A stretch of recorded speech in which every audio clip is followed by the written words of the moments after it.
Hi viewers, welcome back to shero thread bangles and raw material. చాలామందికి doubt ఉంది కదండి, మీ పార్సిల్స్లో ఇలాంటిది ఒక పేపర్ అయితే వస్తుంది కదా, ఇది ఏంటి అనుకొని చాలామంది అనుకుంటున్నారు కదా. దీని పేరు వచ్చి హనీ కాంబో అనమాట. ఇది వచ్చేటప్పటికి కాటన్ ప్యాక్ కూడా నలగకుండా కొరియర్ చేయడానికి అయితే యూజ్ అవుతుందన్నమాట. చూస్తున్నారు కదా అండి, ఇలా అయితే మనం శారీ పిన్స్ ఏవైనా విరిగిపోయే ఐటమ్స్ ఉంటే దానికి ఈ హనీ కాంబో అనేది యూజ్ చేస్తామన్నమాట. బబుల్ ర్యాప్ కన్నా కూడా బాగా యూజ్ అవుతుంది ఈ హనీ కాంబో అనేది. నెక్స్ట్ వచ్చి బబుల్ ర్యాప్ కూడా చాలా కాస్ట్ ఉందండి, మార్కెట్లో కాస్ట్ పెరిగిపోతుంది. దాని బదులు నేనైతే ఈ హనీ కాంబో అనేది యూజ్ చేస్తాను అనమాట. ఇది మీటర్ వచ్చి 6 రూపీస్ పడుతుంది అనమాట. కొరియర్ కూడా చేసినప్పుడు ఎలాంటి డ్యామేజ్ అవ్వకుండా అయితే కస్టమర్కి రీచ్ అవుతున్నాయి అనమాట.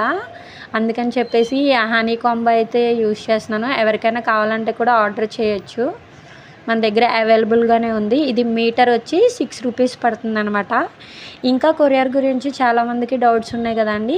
మా కొరియర్ అనేది డిటిడిసి ఫాస్ట్ కొరియర్ అనమాట. ఫర్ కేజీ 90 రూపీస్ పడుతుంది మాకు. ఫాస్ట్ కొరియరే యూజ్ చేస్తాం మేము. స్టేట్కి ఒక రేటు, అదర్ స్టేట్కి ఒక రేటు ఉంటుంది అనమాట. ఏపీ తెలంగాణ అయితే కనుక 90 రూపీస్ పడుతుంది. అండ్ పోస్టల్ అయితే సేమ్ వాళ్ళు ఇచ్చిన స్లిప్ ప్రైజ్ ఉంటుందండి, అంతేనండి. పోస్టల్ అయితే వెయిట్ని బట్టి ఉంటుంది అనమాట. పోస్టల్ అయితే మినిమం ఛార్జ్ 42 రూపీస్ 50 రూపీస్ ఉంటుంది అనమాట పోస్ట్ అయితే. చూస్తున్నారు కదా అండి, ఇలా అయితే హనీ కాంబోలో అయితే చుట్టేసి నేనైతే పార్సిల్స్ అనేవి పార్సిల్ చేస్తాను. కాటన్ బాక్స్ అయితే కాస్ట్ ఎక్కువగా ఉంటుంది కదండి, అందుకని అయితే ఈ హనీ కాంబోతో అయితే డిస్పాచ్ చేసేస్తాను. కాటన్ బాక్స్ అయితే piece 1 piece 5 rupees, and medium size అయితే ఒక కాస్ట్, అండ్ బిగ్ సైజ్ అయితే ఒక కాస్ట్ అలా ఉంటుంది కదండి.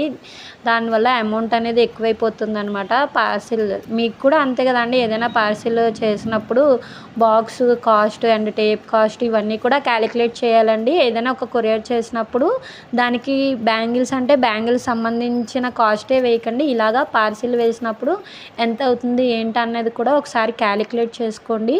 షిప్పింగ్ ఛార్జెస్ అనేవి ఉంటాయి కదా ప్రతి ఒక్కరికి. నేను యూజ్ చేసేదానికి నాకైతే నేను డిటిడిసి మెయిన్ బ్రాంచ్ నుంచి చేస్తాను కాబట్టి నాకు ఫర్ కేజీ 90 పడుతుంది. మా లొకేషన్ వచ్చేటప్పటికి భీమవరం అనమాట. మాకు వెయిట్ లెక్క ఉంటుంది అనమాట. కేజీకి 90 రూపాయలు. అదే ఒకసారి ఎవరైనా ఫస్ట్ టైం వెళ్ళుంటే మీకు పార్సిల్కి ఇంత అమౌంట్ అని ఉంటుంది. మినిమం ఛార్జ్ 130 అలా ఉంటుంది అనమాట.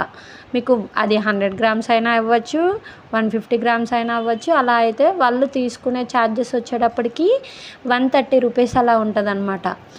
అదే మేమైతే కనుక రోజు పార్సెల్స్ వేస్తూ ఉంటాం కాబట్టి మాకు కేజీ 90 రూపాయలు పడుతుంది.